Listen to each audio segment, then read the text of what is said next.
Hello and welcome to the CAD tutorial channel. Today we're going to be using the Autodesk Inventor to make Newton's Cradle. We'll create the assembly model to begin with. Shouldn't take us very long, and then we'll bring it on over to Dynamic Sim, and then we'll use natural forces to allow it to function as it would in the real world. All right, so we just have to make a few parts to get ourselves started. So I'm in a part file here. And I'm going to begin with creating the base. So we'll come in on the top plane. And we'll just create a quick rectangle.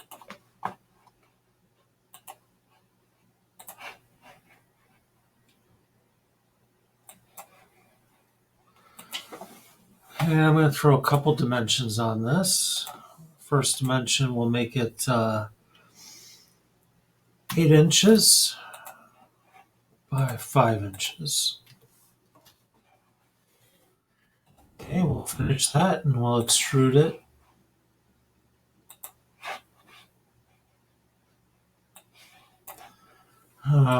Doesn't really matter. About 3/4 of an inch should do. And then we'll put some holes in it. 1/4 inch is fine.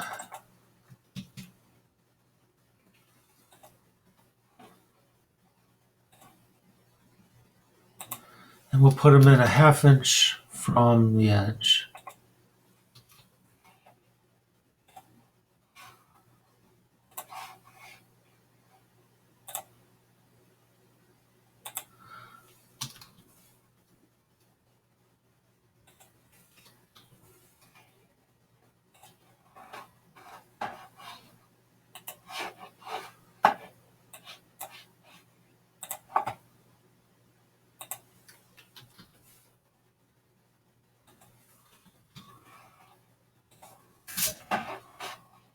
One more hole.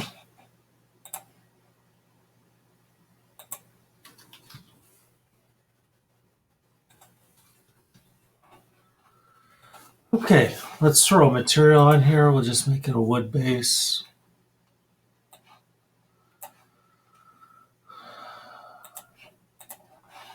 And we'll save it off into its own folder.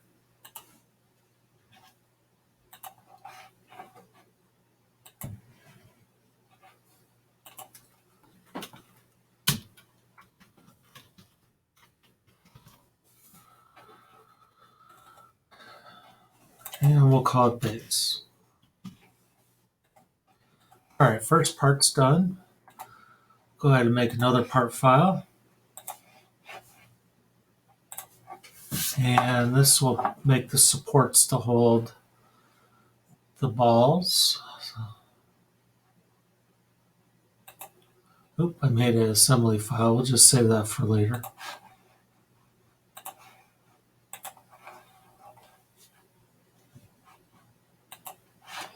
All right, we'll go to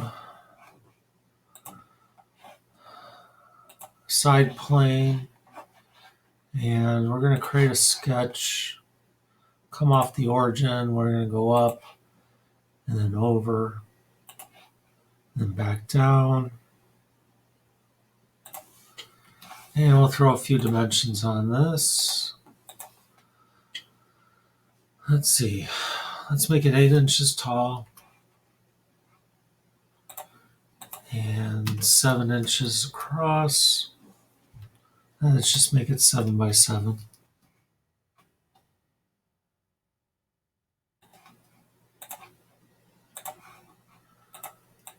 Okay.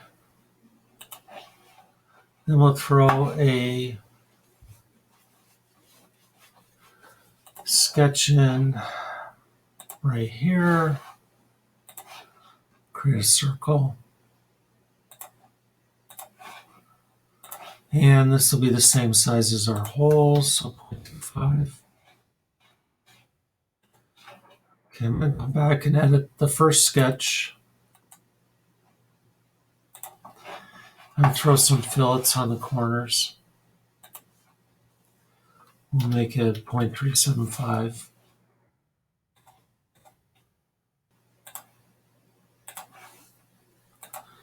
Okay. We're going to sweep our curve along our profile. And now we have our support created. Let's go ahead and give it a material in the metals family. And save that off.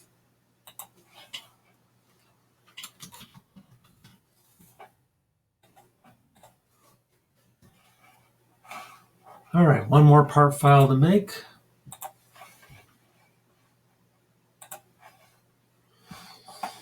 And we'll start a sketch on YZ plane.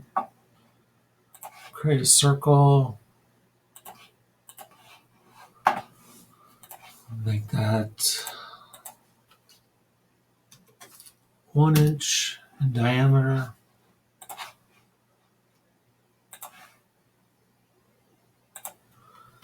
I'm going to trim it in half and just make this next operation a little quicker. And we'll revolve that around that plane. So that's our ball.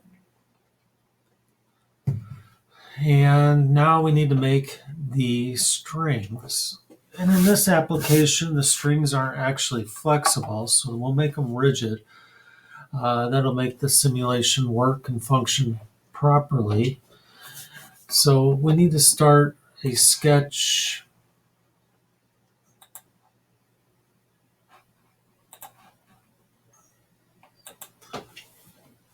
on the YZ plane of work, and we're going to come up with a sketch from here up on an angle, and we'll repeat it. We'll make these two lines equals. Okay. I'll go ahead and create a line as a construction up. Okay, I'm going to put a dimension across these 2 points. And we had, 8 by 5 base, so we need 4 inches across.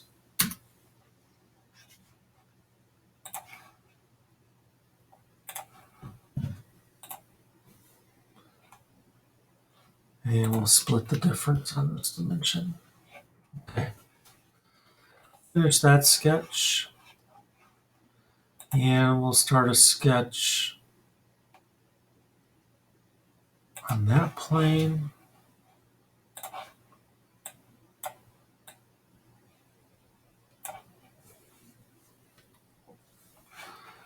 And we'll create a tiny circle.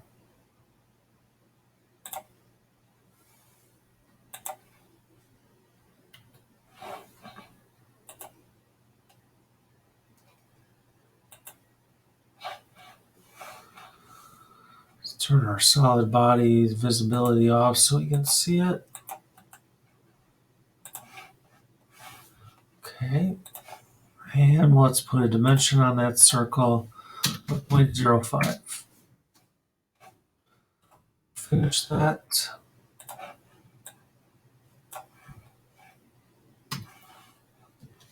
And we're going to sweep that along this curve.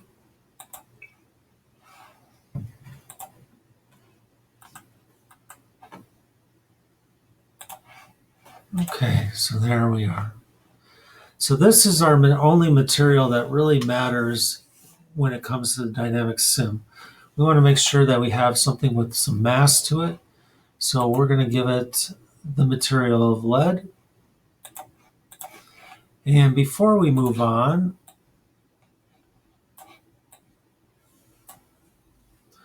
we're going to do one more thing in here.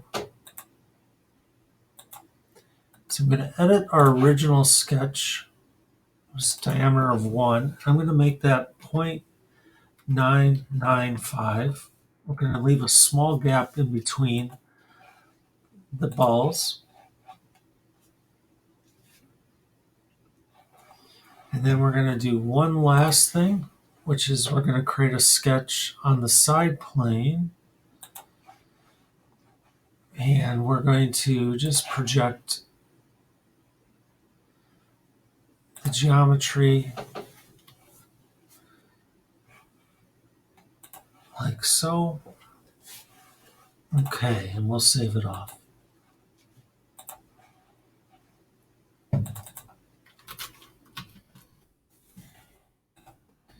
All right, since I already made an assembly, let's go ahead and go into the assembly, and we'll place our parts in there.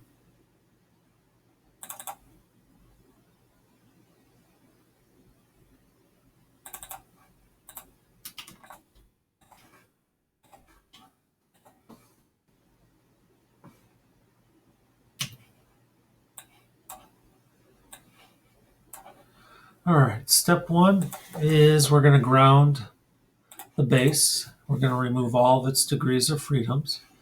Step two, we're going to go ahead and constrain the axis of the support to the axis of the hole, and then the bottom of the support to the bottom plane of the base. And then this axis over here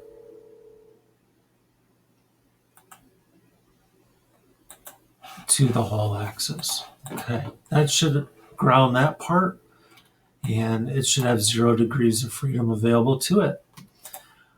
We'll Control C that base or that support and add another one, and we'll repeat the steps. Constrain axis to axis, axis to axis,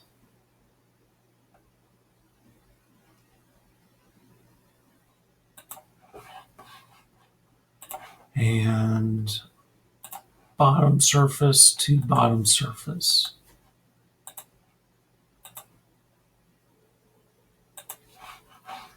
All right, doing good.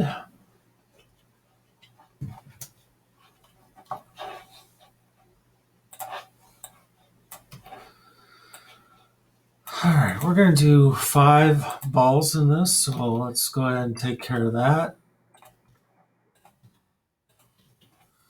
So we Control C it and Control V it 4 times.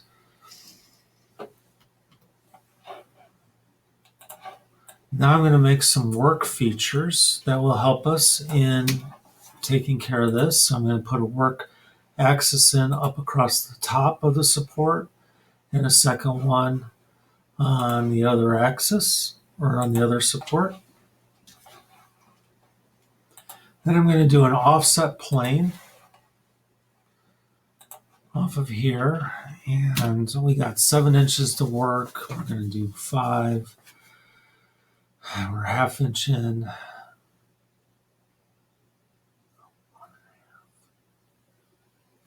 So we'll go minus 1.5. Okay, well, we're going to repeat that.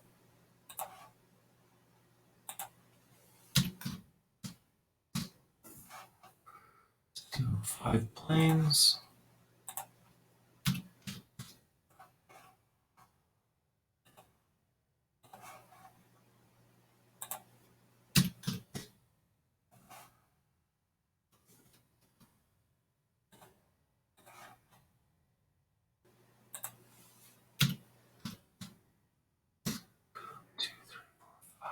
All right, that's 5. So my math was off over here. So let's go ahead and correct our first one.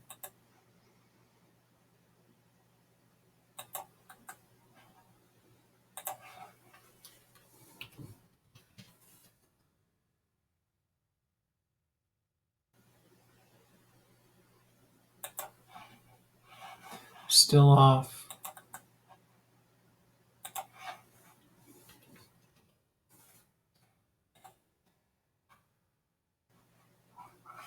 That looks about right. Yep. Okay. We need one more thing before we start. We're going to come back to the ball, and origin plane running this way, we want to make that visible.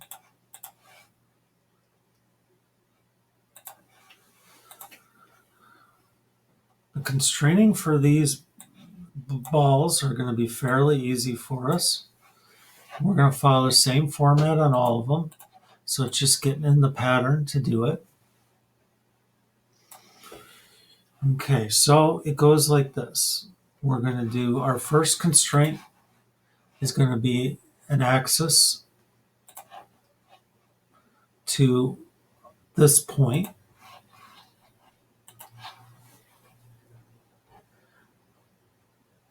Axis to this point.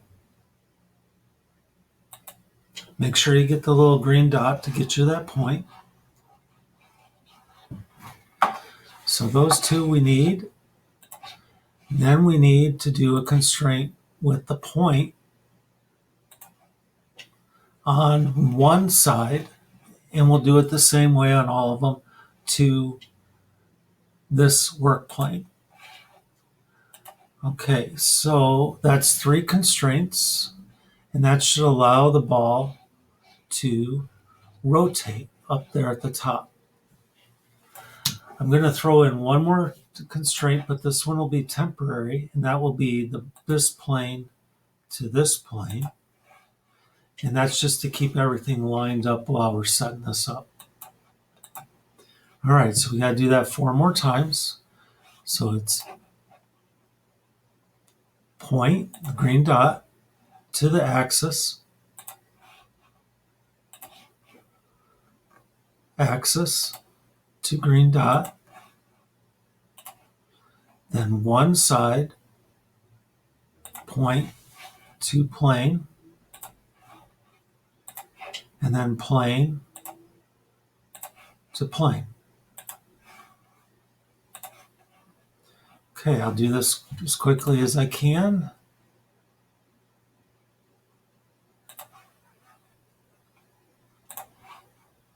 On the rest of the balls.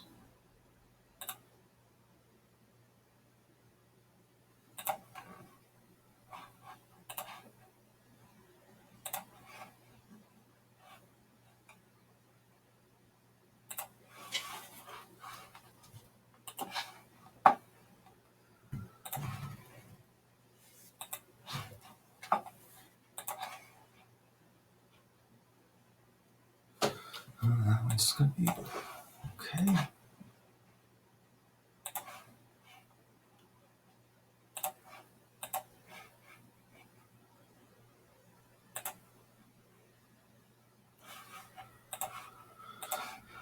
Not sure what I selected there, so let's just start over.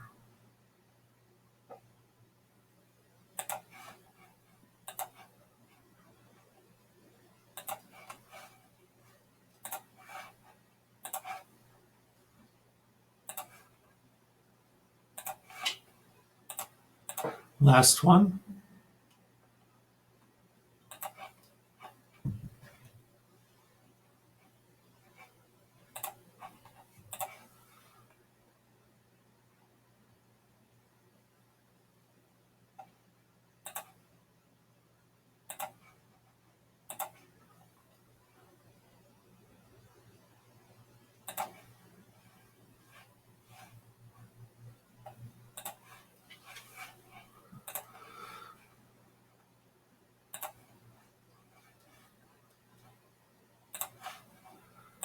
All right, good. Our assembly is complete, so it's a good time to go ahead and save that off.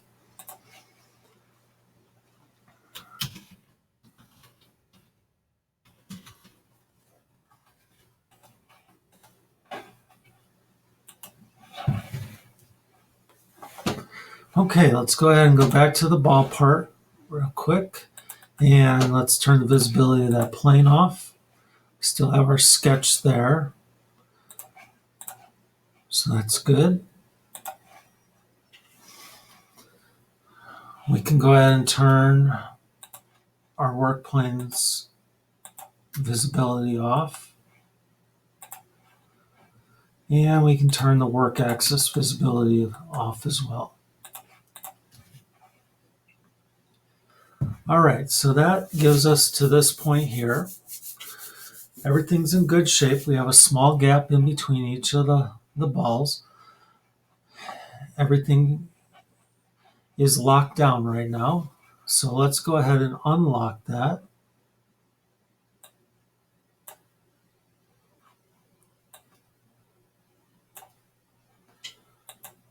So it should be our last constraint that we applied. So we'll suppress it. Now, why I'm suppressing it and not deleting it is if I ever get in trouble, I can always return back to this neutral position.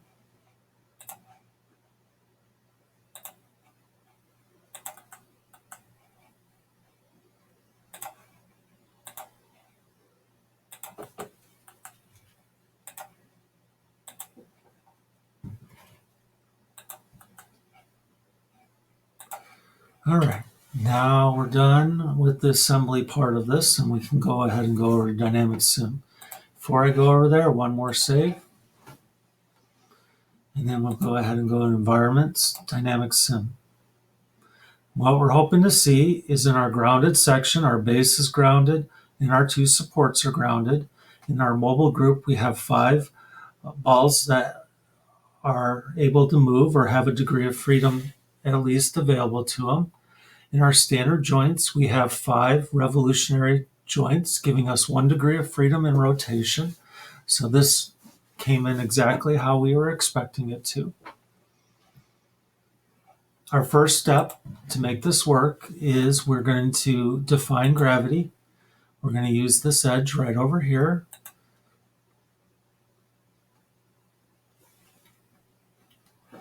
Try that again.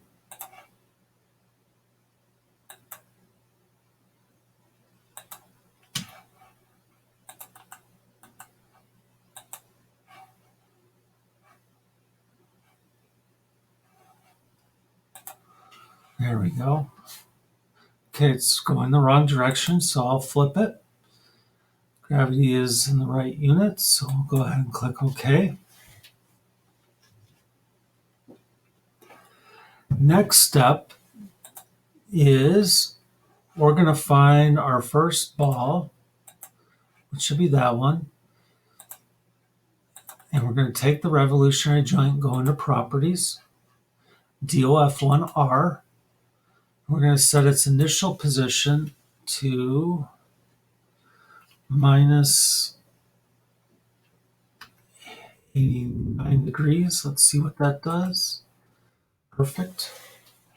I looked at the little arrow here, and that's why I went negative. It's all depends on how that arrow is. If it doesn't work, you just change the value.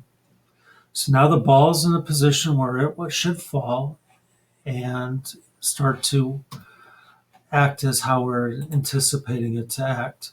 We'll go ahead and run it one time and see what happens. And it worked, but it didn't engage the other ball parts there. So let's come on back into construction mode. Now the reason it didn't is it has no idea the other parts are there. Now we have 2 choices on how we can try and make those parts engage each other. And those are with the insert geometry or insert joint command up here. The first option, which seems the more natural one, is a 3D contact. A 3D contact allows us to pick the sphere of the ball in those cases. It's very easy to do. The issue, though, is we don't have as much control over how the contacts engage with themselves. So our best strategy is to use a 2D contact in this point. The issue with the 2D contact is everything has to be in the same plane. But that's where the sketch came into place. So for curve 1, we'll pick the sketch. And for curve 2, we'll pick the sketch in the next ball. And we'll do apply. And we'll repeat that from ball 2 to ball 3. And then ball 3 to ball 4. And then ball 4 to ball 5. All right, so now we have our mobile group. We have our standard joints. We have our contact joints. and we have our gravity. Let's see how this works. All right, so it sort of worked, but not really how we intended. So let's come on back and take a look at what could be the problem. And it is in this 2D context section. I'm going to come and select all of them and go into properties. And I got a couple of settings that I can make adjustments to. My first is my friction is too high. So I'm going to set my friction down much lower to 0.05. My second is this restitution value. Restitution value is how much does the materials absorb each other. Now, nowhere do we absorb 100% or are able to pass 100% of the energy along. And there are some materials that will absorb almost all the energy. Right now we're at 0.8. It's a little low for where we want to be with two lead balls hitting each other. So we're going to set this to 0.995.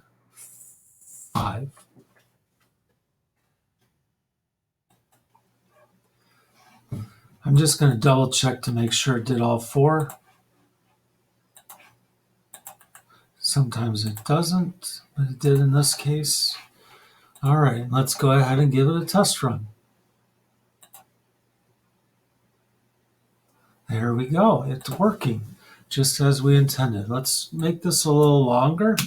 5 seconds, 500 frames.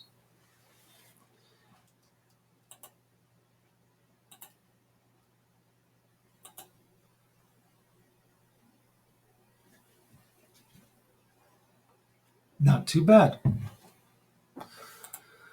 So there's lots of things that we could do to play with this a little bit since we made the model. The first, let's go back to the ball part and let's turn the visibility of that sketch off so it's not ruining our view anymore.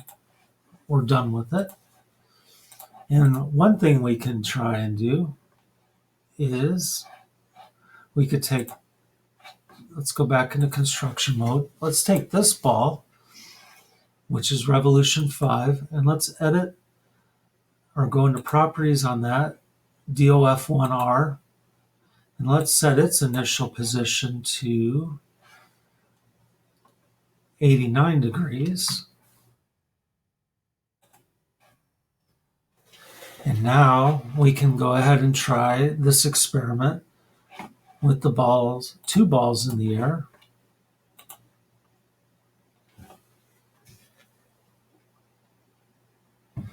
And we get a little different result. So there's lots of different experiments we could do. We could add a few more balls into the equation by changing our assembly model.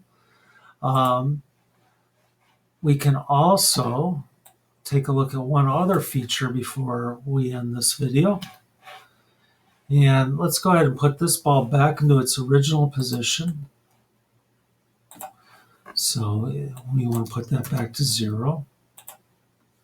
Okay. And what I'm going to do here is I'm going to add a trace.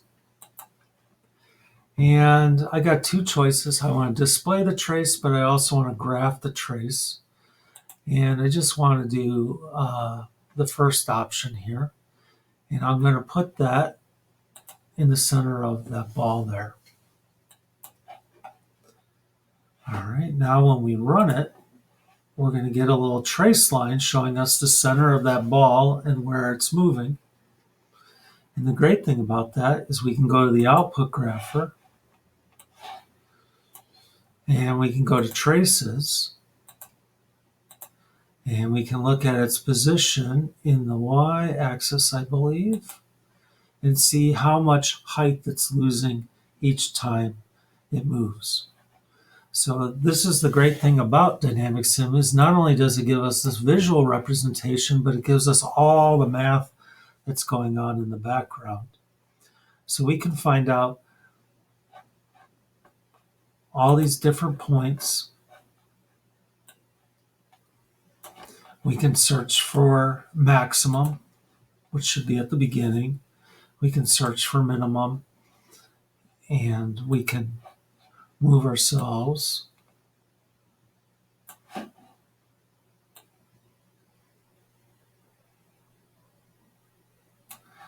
to see that we lost in the first time. We lost a height. We were at 9,00029, and we started at 9,526,9,52868. So we can calculate the distance we were losing each time. I hope you enjoyed this video on a Newton's Cradle. It's fairly quick and painless and pretty impactful. And it's a great way to get your start in Dynamic Sim in Inventor. As I say in all the videos, please subscribe to our channel. We're trying to put out as many of these CAD tutorials as we can in a variety of different software. And also, if you have any ideas for our next videos, please leave that in the comments and we'll be happy to create that video content for you. I hope you enjoyed the model and I hope you give it a try. Good luck.